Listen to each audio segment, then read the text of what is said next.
Guillermo, Emil Amok to you. Welcome to my takeout, my Emil Amok's takeout. My takes on all things considerable. Find us on YouTube, find us on Facebook, find us. It's kind of a secret because we don't really market it, but we're out there.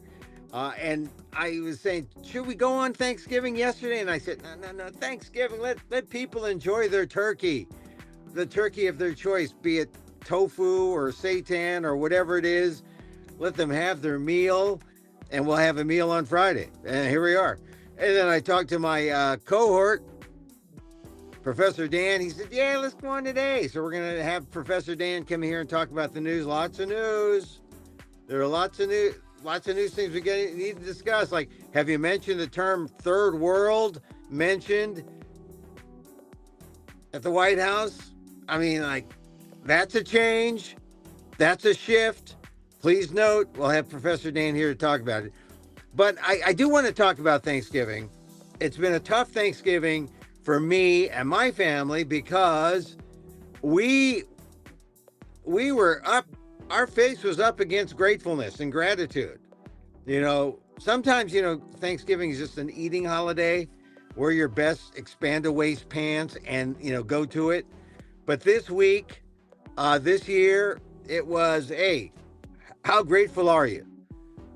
Give me a there but for fortune moment, right? This is a lot of gratitude here, a lot to be grateful for because, what kind of things can happen that make you think that?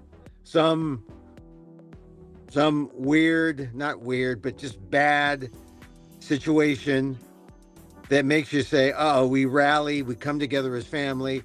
So we had that kind of moment. It happens when someone gets sick or ill or someone's in the hospital.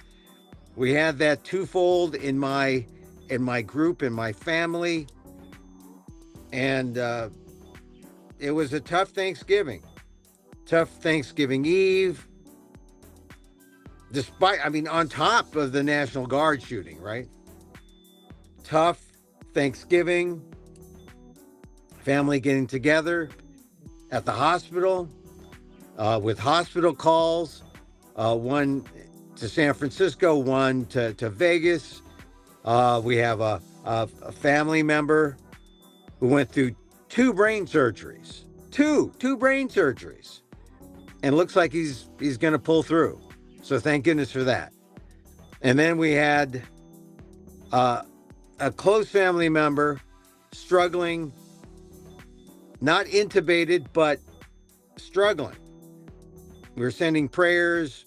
He continues to be in ICU, and we just hope for the best. What can you do? In the meantime, it's a gift that on Thanksgiving weekend,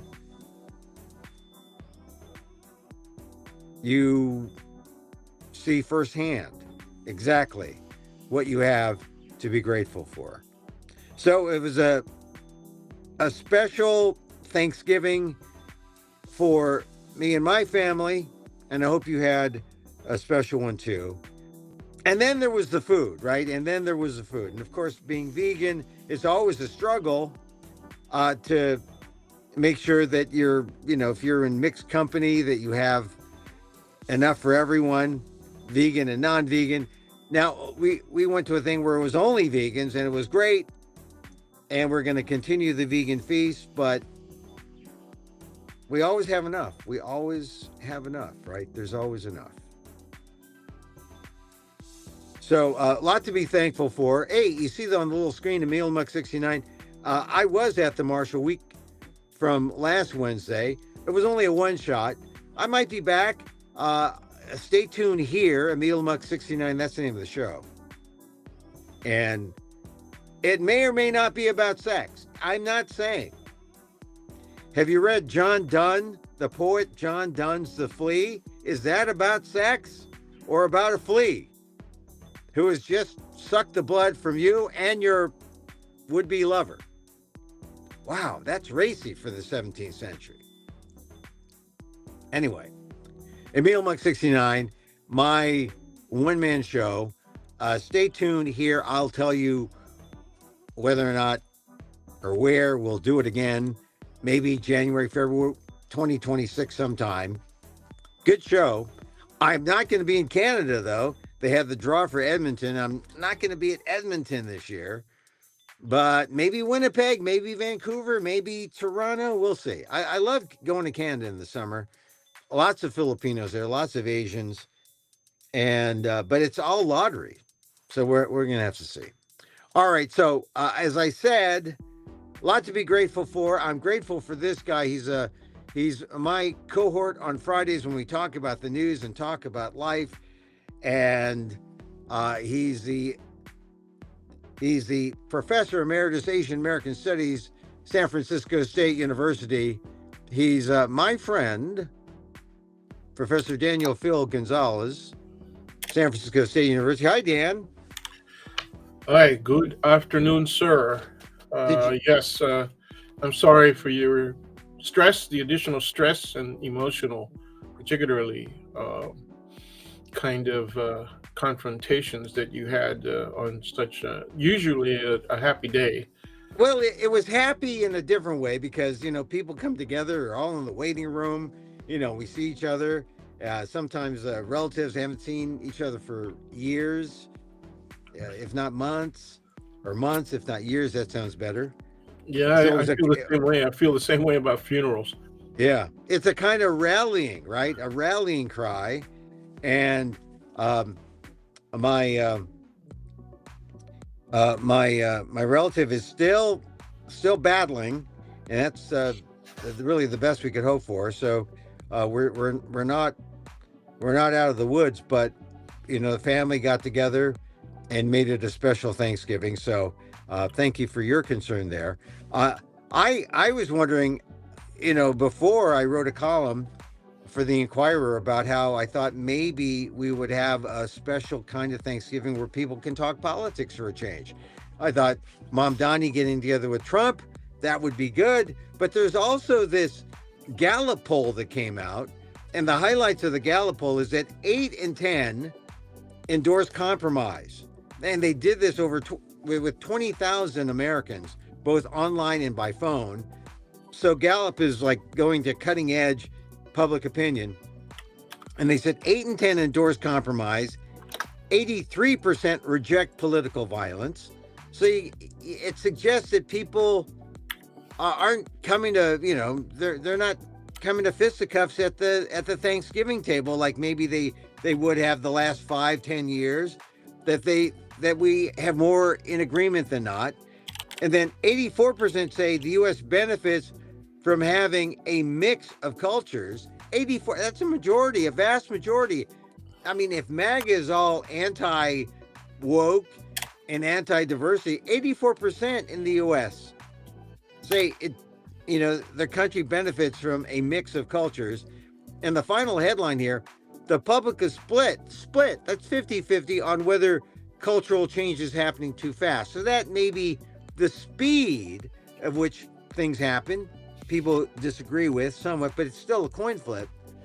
The vast majority say, hey, the U.S. benefits from having a mix of cultures, 84%. So this is this new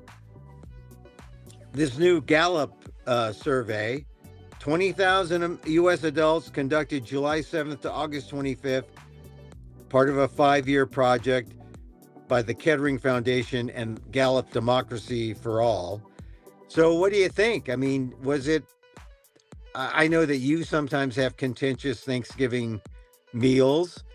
Was it less contentious this year? Oh, Dan just went away. Let's see. Are you there? All right, there, Dan. Was it less contentious this year? What do you think? Yeah, well, I missed your last question, so could you repeat that, please? Well, I was just saying how, people, because of Mamdani and Trump getting together, and because of this poll, I was hoping that maybe Thanksgiving this year would be less contentious and people could talk. And did you have a very more civil conversation? We did have a very civil conversation. However, many people committed to having more confrontational maybe confrontational conversations in the future. I had 2 people say, yeah, I'm looking forward But I said, well, why don't we talk to each other afterwards? During the long weekend, and people said, yeah, looking forward to it. So I think, they're not poll watchers. Most of the people in the family are not poll watchers, and the younger members of the family are really affected, by social media. Yeah. So you're asking for open conflict right there. If people really honestly express what they think they know, what they believe. Yeah, but when you say they're not poll watchers, so they may not have seen this poll, but this is a 20,000 U.S. adult poll taken over the web and mail, multimodal survey, and they even broke it down by age. Like in terms of leaders should compromise, they had an 18, 20 to 29, 77% said yeah. 50 to 64, 81%. And of course, the older ones, 65 and older, said that was like 88% said leaders should compromise. So the younger you are, the less into compromise. But the older you are, the more you were into compromise. But it's still a vast majority, which would indicate that, hey, we probably agree more than we don't, right? So, okay. Yeah, what do you think? I'll buy that. Well, the reality is, okay, I'm just going to tell you how I feel. All right. Yeah. Of course. Well, you frame the question in terms of the poll, the results of the poll, but I have been very critical consistently over the last 50, almost 60 years now of the Democrats, because they've been willing to compromise, but they compromise too far towards what they call the middle. The reality is that their compromises, when you look at middle, center, left, very objectively, okay, this is a center-right society at best. At best, okay? This is a center to moderately right society at best. And there is a very influential extreme right that has always been there in American society, and they have strong representation in Congress and especially in their state legislatures. So the Democrats have been very weak in terms of their response to that reality, very weak.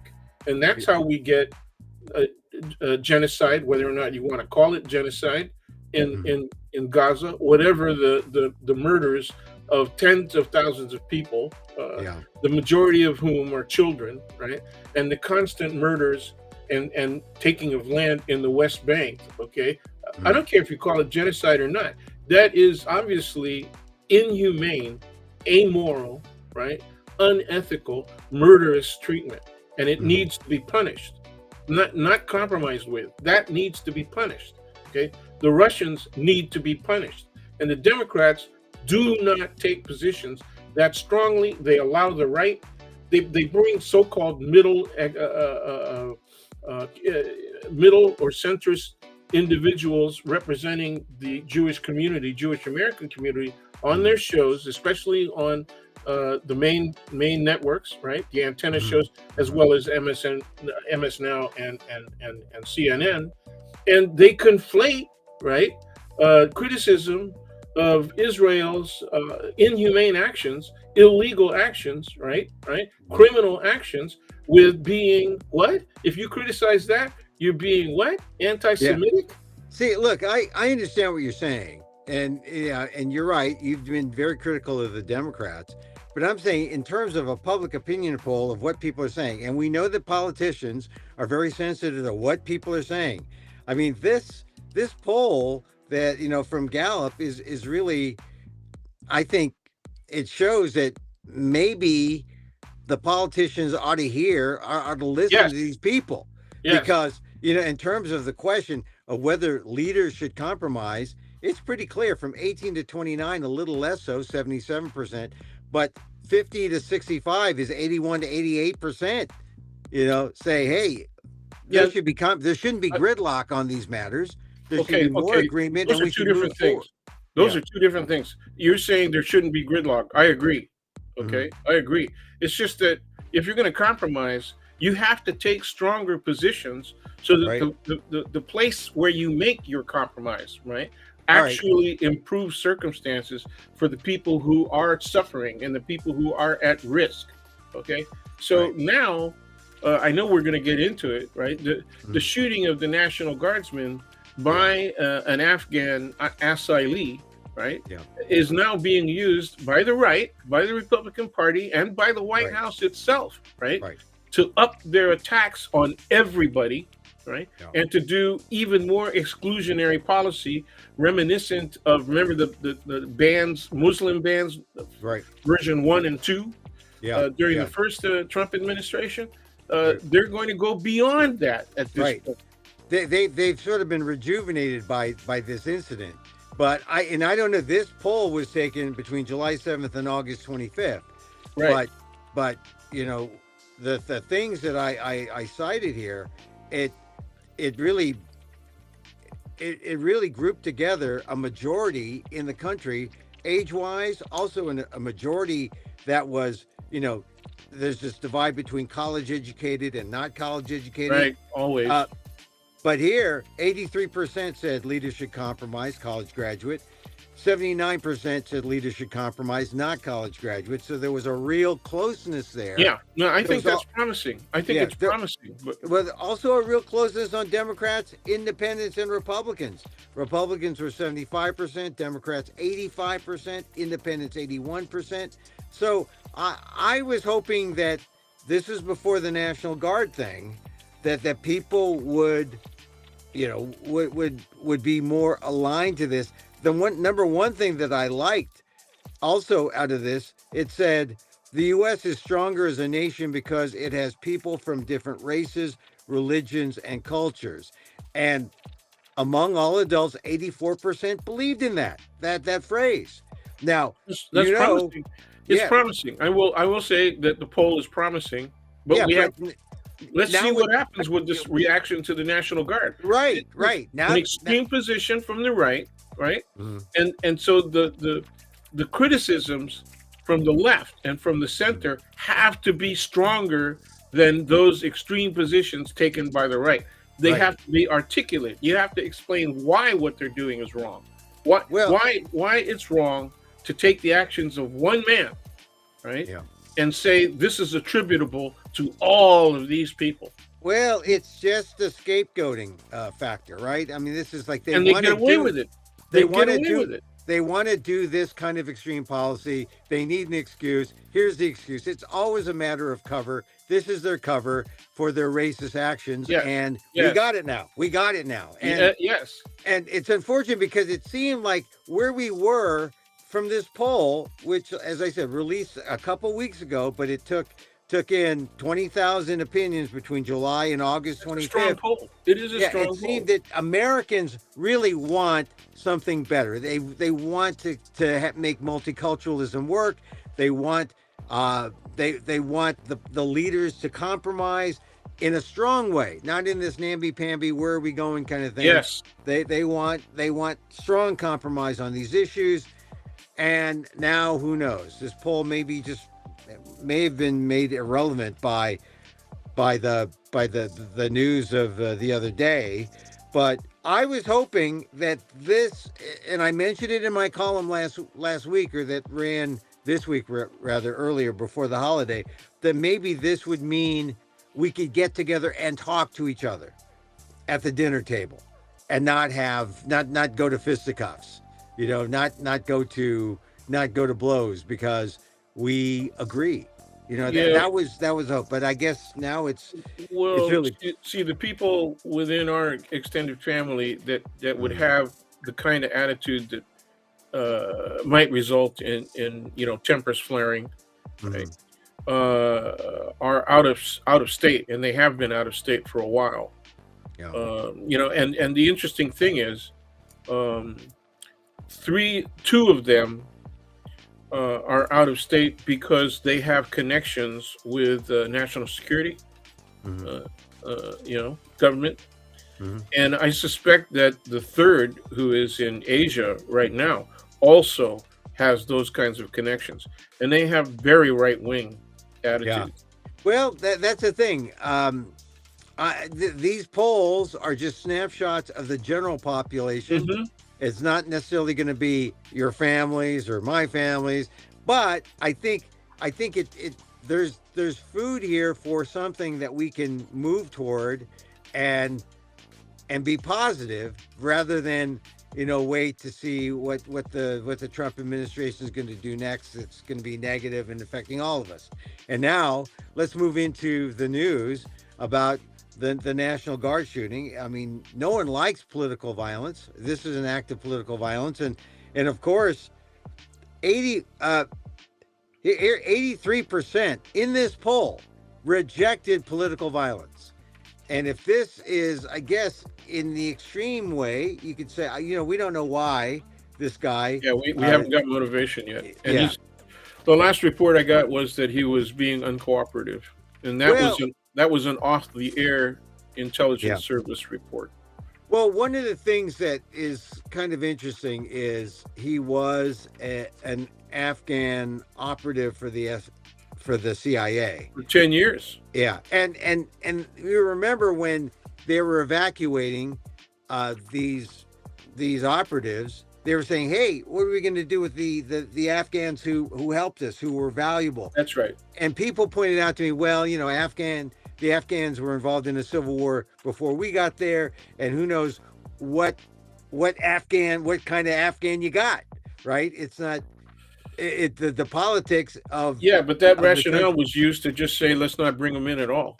Yes, I know, but it was used by both left and right. It depends on how much you wanted the Afghans in, and now we have both the Biden administration and the Trump administration bringing them in, admitting them, granting them asylum, and now we have this, and now we have the blow up. We have but then again, they blame Biden because of the messiness of the withdrawal from Afghan. I agree with that. I agree that was horrible, and I thought it was really stupid to make that kind of commitment over years with our military, and then not try and preserve some sense of order there without the Taliban completely taking over. That was bad. I agree, but you have to admit also the way the first Trump administration left, it was not ideal either. Oh, well, he was the guy who set the date and time. Yeah. And I thought it was stupid for Biden to listen to that. Why would you do that? Remember all of the criticism against Obama?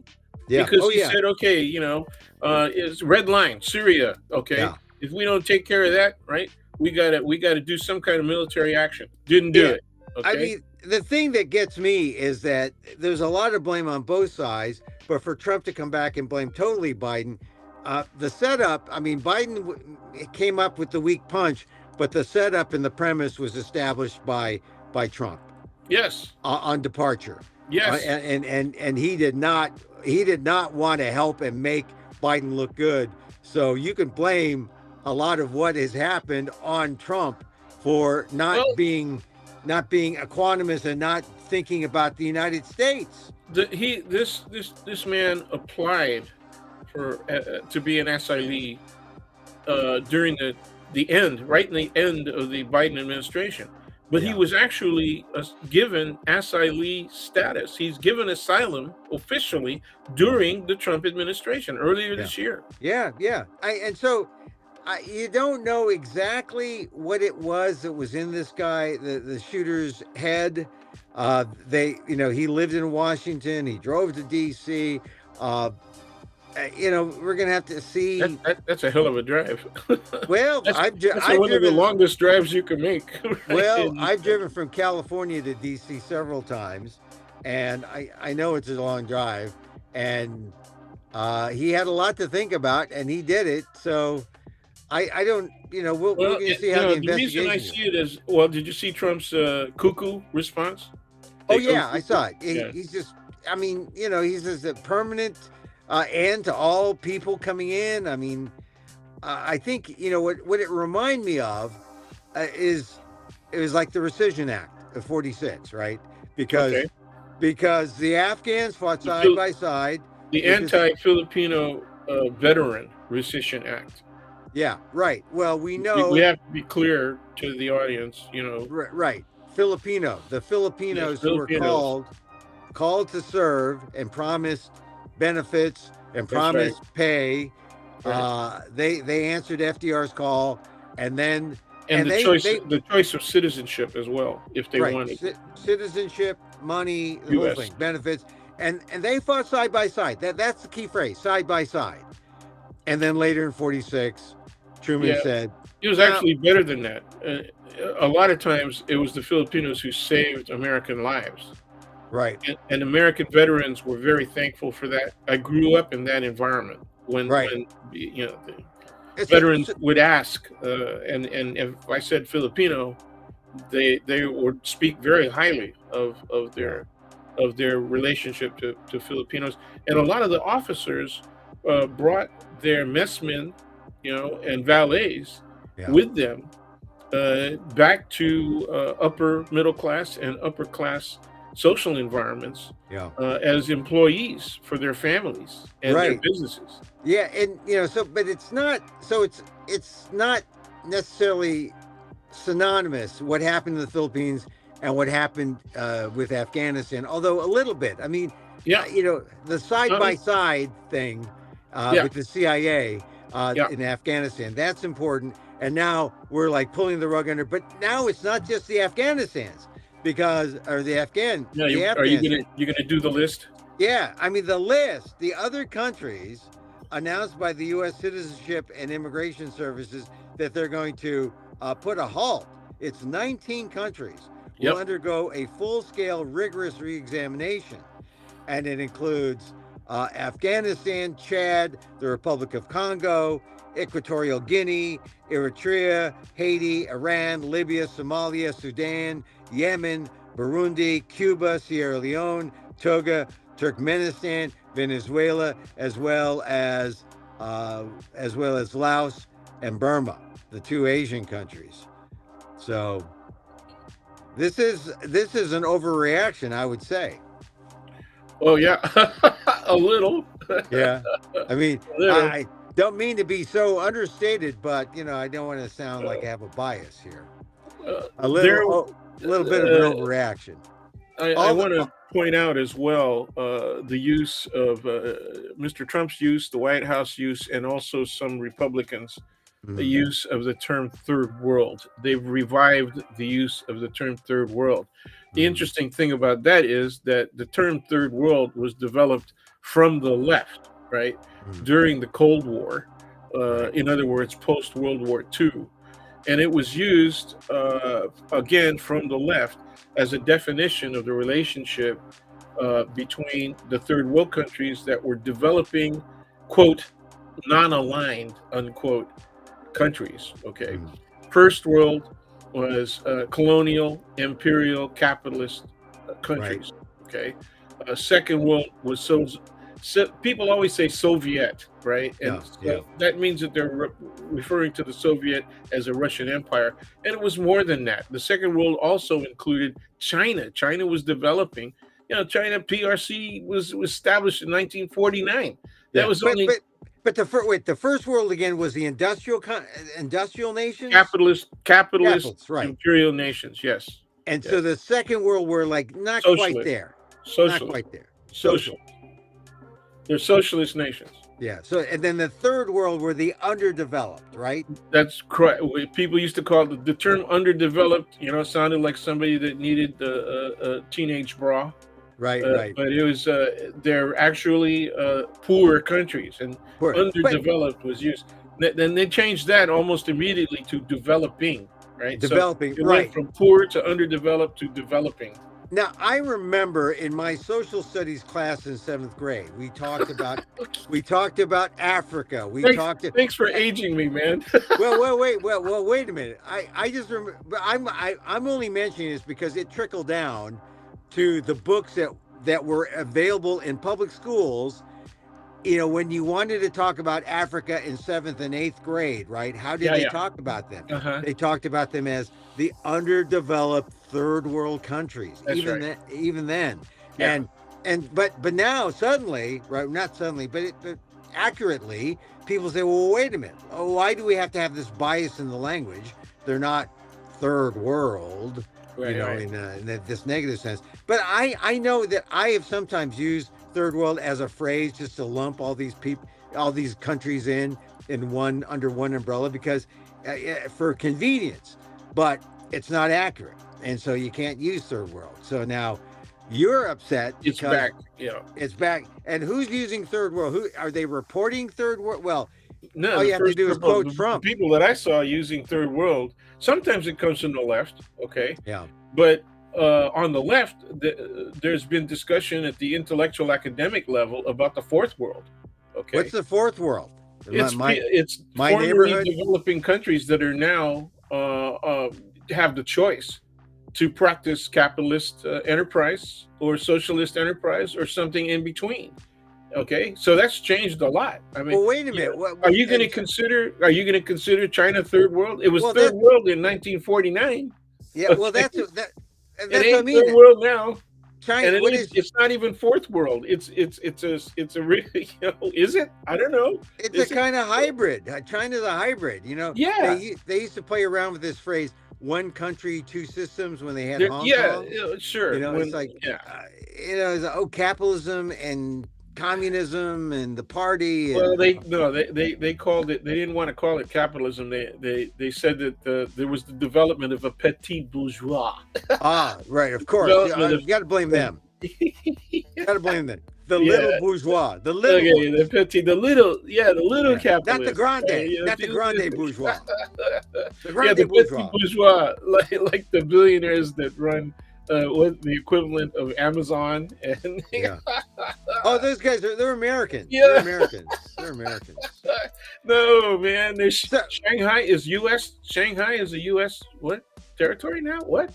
No, well, I don't know. Well, listen, it looks better than Vegas, and it's more real than Vegas. It is. Well, all right. So we have this issue now. We got the National Guard situation. We got Trump overreacting. What should people do? I mean, because a lot of people, like, if you say the opinion of people in the poll is okay, political violence bad. We're against it. We're also for compromise. Is Trump's reaction an overreaction, or should he be seeking a more sane approach? I mean, because we're going almost full tilt back to travel ban and scapegoating, and soon we're gonna have people put in camps. Well, That's what it sounds like. It's worse because the Supreme Court is allowing the National Guard, the use of the National Guard in the way that Trump intends, and so even though there's a pending case, right, and it could go, but the Supreme Court is doing exactly what's very predictable. If they can in any way, right, benefit this concept of the unitary president, right? That this guy's got all the power, and it's rightfully so, regardless of the obvious, Madisonian democracy, right? Madison, the three chapter, three branch system, right? They're predictable. They're predictable. Madison, by the way, shortest president ever in U.S. history. You mean we're talking in terms of height? Yeah. He was 10 amendments long, but only 5'4", 64 inches. Yeah. James Madison. Well, that's why he won a lot of races. Yeah, I guess, but he was quick. He was quick. He could give Paul Revere a run for his money, man. Madison was quick. He was 5'4", but McKinley was 5'7", so he was short too. Yeah, and he was also short-lived. He was short. Oh yeah, that's true. All right, so back to the what kind of response would be the reasonable one for Trump if this whole thing? I mean, he wants, man. He wanted to cut. Here we go. This is an exercise, right? Well, no. He wants fantasy land, right? He wants to permanently cut, immigration. The use of the word permanent, right? Oh, I don't know if I can make it permanent. I want it permanent. I mean, this is almost like we're going back to the 1920s. We shouldn't be asking what Trump should do. We should be asking what the general public should do, and what their representatives in Congress should do, what their representatives in their state legislatures should do, because Trump is going to do Trump. Okay, so he has to be forced, right? And the only way that's going to happen is if there's massive response from the general public, and that results in some kind of favorable restrictions, right, on Trump's actions by Congress. Now, Yeah. let's get real. Is that likely to happen? Not without Marjorie Taylor Greene. Not with, you need Marjorie Taylor Greene to push him there. We need No, Marge. She presses more than her weight, man. I mean, I know. know. I think if you dumped on her, you got to say, well, Whoa, no, I would not want to do that. I would not want to she's- insult her, in Yeah. any way, any place, any form. Yeah. And she actually sounds rational at this point. Now she That's does. what- Now she does. So you got to go, well, what was all that other stuff? And the answer is that was showtime. That was showtime. That was performative. And now Dancing she's with real. the Stars. Now Dancing she's with the real, Stars. and That's she it. can afford to be real. She's extremely popular in her home. So then the question is, why? What did she say? She said, I want to avoid my party, and my constituents suffering from an ugly primary conflict, right? Yeah. I think really what she was driven by was these threats are real, okay? The Yeah. threats against all of us are real, and we have to worry about our families and the way this is going to affect them. And Well, so her I family. expect- Yeah. Her families don't include, Afghan families who are going to bear the brunt. Her families don't include Asian families who are going to, bear the brunt of everyone's ire because Trump it's all says, predictable. yeah. It's all predictable, right? And Well, that's why. How are they going to stop it unless there's this, public opinion, like the public opinion. I mean, I think the public opinion that we were talking about in that Gallup poll changes somewhat because of the National Guard. Sure, but if sure. it holds But are steady, we talking 15%, 20% shift, or maybe only about a 10% shift? yeah, it might be the lesser number, because I think people really do believe in trying to, and they believe in multiculturalism. They believe in trying to get together. I agree. I agree. I think it's going to be that 20-25% that are willing to be really violent, that are use any reason to be violent. That's my concern. My concern now is there's going to be more than just lone wolves. There might be a lot of lone wolves, and a lot of those people. What did they do when they were after Chinese because of the Chinese flu, right? Because of COVID, right? Yeah. What did they do? They started attacking all the Asians. Right. It didn't matter if you had tight eyes, and you were short in stature. The assumption was you were one of them, and they remember the Filipino that got slashed in the subway in New York. Subway. We got Vietnamese in San Francisco. We got being attacked on the street. We got elder people being shoved off of bus platforms and killed. That's in San Francisco, right? Where the population of those kinds of violent criminals is very low, right. and it occurred here. The Thai man killed on the streets of San Francisco. No, this is serious, and I think we gotta think about this. Breaking news: Trump is said to have spoken with Venezuela's leader amid U.S. military threats. They had another thing about a boat being targeted today. I mean, I don't know where we're going to Venezuela. This is like. It's a backup oil thing, right? It's a backup oil thing. It's also, remember what Reagan did when after almost 300 Marines died in Lebanon because of lousy security. They got killed in the collapse of the Hilton Hotel where they were bivouacked while they were in Lebanon.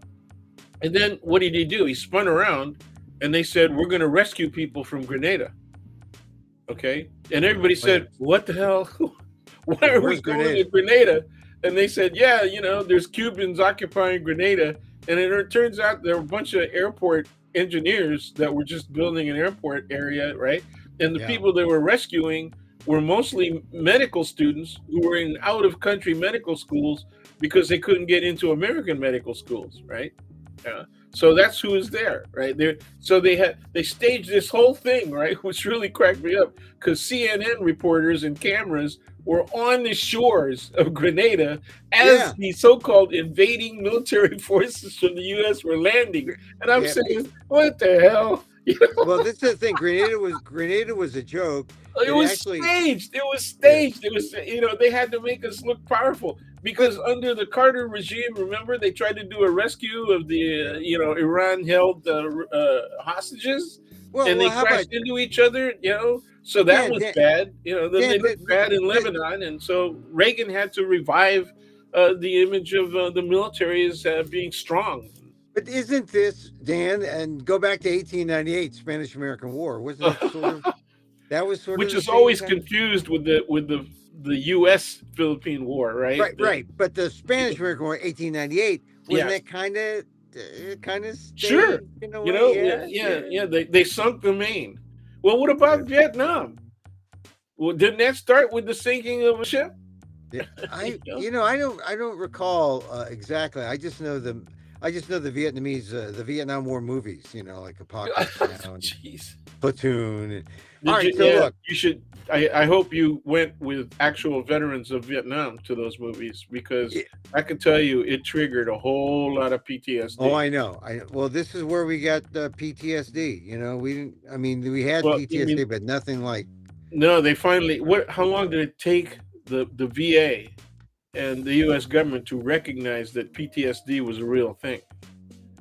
How long did it take them to accept that traumatic brain injury (TBI) Yeah, was a real thing? And then and it is diagnosed as TBD. It's actually a disease, right? A disease yeah. pattern. They resisted in each instance. How long did it take them to recognize Agent Orange and the effect that it was having on people, even down line into the Yeah. second generation, And right? yeah, and now we know it's a thing. Chemical warfare is a thing, and no one, we need to figure out how to end it or how to stop it or how to be more, uh, make sure our governments don't. You mean like instead of going up and rounding up 50% of legitimately present people in the United States, that maybe they should get to work back on national security issues like that? Oh, yeah. Well, that'd be a good idea. But at Well, the same time, they just cut their budgets, right? And they yeah. also fired a bunch of people. And this is so that the billionaires can get their tax cuts. That's the sickening thing. Well, there you go. Yeah. All right. So Dan, I guess we should wind down and talk about Ukraine a little bit because that was in the news. Corruption scandal. Zelensky's right-hand man arrested. Now Zelensky looks like he'll be impacted somewhat in the talks Yep. because he's got a bad proposal. He's got a choice between a bad proposal and no proposal. And things are going on. Putin can outlast him.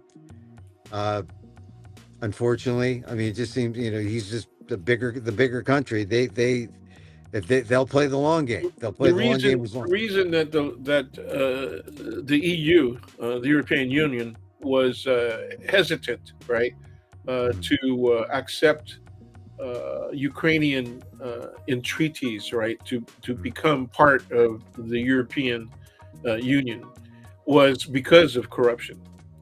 Yeah. And so it was during democratic regimes that there were restrictions put on Ukraine, and that aid and assistance was going to be based on them cleaning up, right, their corruption.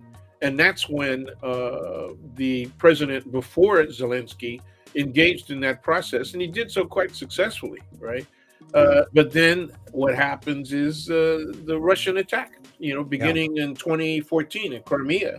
Yeah. Okay, so it's actually been an 11-year war that they've been fighting. It's not been a 3-year war that popular media has been seeing this as.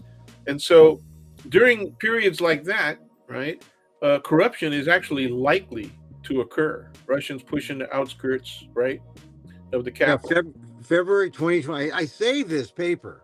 Right. See, it's one of the good things about being a rat pack or a pack rat. I said, That's a good one. You have to go warn Ukraine. I mean, I keep that up there as a reminder that everyone thought at the time, oh, this is going to be over quick. Get out your Ukrainian flags. This is going to be over quick. Not over quick. No, the average age now of the people fighting on the lines, in uniform is around 40 years old. So they gotta go up. It's bad. No, the only cure for this is send them the missiles. Give them the longer range PATs, and then we'll have something to be thankful for. Yeah, well, they've already done a couple of hits into their territory that were pretty good, but they need to really get to the Russian intermediate and long range missile stations, and a lot of them are mobile. So you need help and satellite help and all the rest of that stuff. I don't know that Ukraine is getting that at this point from the U.S. anyway. They may be getting it from the Brits and the French and the Germans, but not from the U.S. I doubt it. And nobody's talking about that. Those are all national security issues. Well, and this is the thing, what people are talking, they're not talking about, they may be talking about the National Guard, but they're probably more talking about Black Friday. And that's where everyone is out there doing money. Well, it's going to be, actually, now that you brought that up, it's going to be interesting to see how many people actually spend a whole lot of money on Black Friday. Wait a minute. The businesses, are they looking for real deals now, or is that over? Because the businesses were smart. They started Black Friday a month ago. Dan, I thought Black Friday is when everyone gets together in the mall and does their best James Brown impression. I think. Isn't that Black Friday? It used to be. I like the James Brown. Good. I feel good. I like the James Brown throwback. Yeah. Or doesn't. Well, I guess you can't do the moon dance for a few more years. Yeah. But all right. Well, I don't know. What happened to everyone's not going to spend? That's what. Yeah, the prices are up, and there's some deals, but what kind of deals, and what do they really need? I mean, people, it's unstable, and obviously, I think a lot of people have finally realized that the tariffs ain't good for you. They're not. Well, yeah, you get taxed. Hey, the tariffs are jacking you. Yeah. You saw in the news the Fabergé egg, Christie's in London, 26 million they want for that. The Fabergé. You think the price of eggs is up? The Fabergé egg, 26 million for a Fabergé egg. No, man, all of that stuff is just once again a clear illustration of what's happened across the Western societies, right? Is that the extremity of class, differentiation, the separation of the classes is just unreal. I know. 26 million for a Fabergé egg. People want just a few vegan eggs to, make breakfast with. There are vegan, and the price of vegan eggs are like $8 a carton for those vegan eggs. Yeah, it doesn't. Yeah, it's pretty pricey. All right, so Dan, look, I promised that we would. Yeah, we're going to be short. Short not like Madison. I mean, even you were taller than Madison. I'm taller than James Madison. That's right. Yeah. But look, we'll cross our fingers and hope that nothing weird happens because of. Well, everything weird is going to happen. It's going to be very interesting to see how this is enforced. That's where I think Trump is going to fail. It's not really going to be a major uprising by the people because they're too slow. I mean, I love the demonstration last weekend, right? Of get them out now. I mean, that's good to see. Yeah. Well, the thing about Trump, he looks for this for cover. This gives him cover. He can rhetorically go at it, but at some point things sink in, and then he goes taco. And he'll bring it back. I don't know. This will look really bad though to his right. They're gonna, to his so-called base. They can't. Even they will be. They've already been critical of him because of the Epstein stuff. Yeah. The Epstein stuff's not going away. It's going to be there until they let it go, until they put the stuff out there. And I'm looking at the estate. The estate is the place where a whole lot of the material that's been put out there on the relationships that Epstein had with a whole lot of people, that's coming from the estate. So That's not under control of the Department of Justice. Although I'm sure in the background they're doing stuff to try and squeeze on the estate to keep them from releasing more material. But that's where it is right now. And the Democrats are just in a really weak position around all of this because they're in the minority. They got to win. They got to win at least the House next year. Yeah, and this is the thing.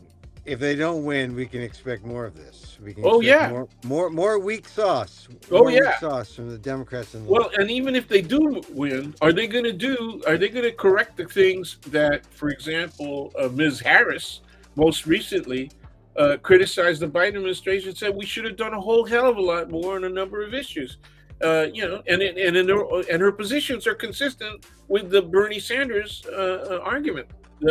All throughout, not only Biden administration, but in the first Trump administration, and even before that, during the Obama administration. Okay, so he's consistent as hell. I mean, the guy, I don't know what he takes, man, for to remain energetic and salient, right? But we ought to have some of that. They ought to advertise that stuff online, man.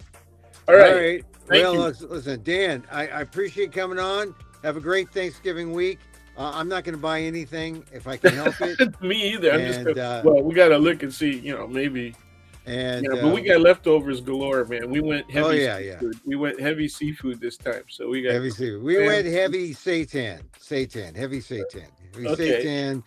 Happy vegan Thanksgiving to you. You can have a vegan Thanksgiving on Friday. See, you have if you're split, you have your turkey on Thursday, have your vegan stuff on Friday and Saturday and Sunday, and then vegans win 3-1. That's a nice compromise. Well, and some vegan prices are coming down. It's pretty good. It's even at Whole Foods, it's looking a lot better. Still cheaper. I went to Whole Foods for the first time in like months because I just happened to drive by when I stopped, and they had some pretty good things. But so I mean, if you follow the sales, you can do well. You can do well. All right, Dan. All right, man. Thank you. Happy Thanksgiving. There he goes, Daniel Phil Gonzalez, my friend, College of Ethnic Studies, San Francisco State University, Asian American Studies Professor Emeritus. First Asian American Studies place, Ethnic Studies in America. San Francisco State, UC was on the quarter system, so San Francisco State was first. All right. 57 years ago. Hey, you see on the screen there, Emil Amok 69. Hey, there I am too. I got myself on my watch there. I'm in Winnipeg in that picture here. In this, I'm in Fresno in that picture. In that picture, I'm in Fresno. And that plugs the show that I did in the Marsh about 2 weeks ago. But may do it again, January, February. Stay tuned here. I'll tell you where I'm going to be. Go to amok.com, my website, also to get updates. On the screen, if you want to donate, you can donate. Venmo me here. Emil Amok's Takeout. We only do this because we want to keep it small so that it's just me and you talking. We don't put it wherever people can podcast. No, I'm going to do that. It's just time and stuff like that. But YouTube at Emil Amok 1. Facebook, you can see us talk here. Thank you. Tough Thanksgiving time, as I said early. Got friends going through some medical things, relatives hanging on to life, and it really does give you a chance to it reminds you to slow down and to be thankful. So very thankful this holiday for things that we take for granted. Our health. Mom was right. Health is our wealth. And so not out of the woods yet in terms of, my friends and family who are struggling, because they'll have to go through rehab and whatnot, and they're still fighting. So appreciate your prayers. So we end this show on Thanksgiving weekend. I'm grateful for you, all of you who listen, all like 4, 5, 10 of you. I know some people catch the short reels. More people catch short, 50 seconds of Emil Amok with Dan. That's plenty. I mean, you want to listen to the entire 54 minutes? I mean, yeah, that's up to you. But, it's an enlightening 54 minutes. Anyway, we like to close with a little loving kindness, loving kindness.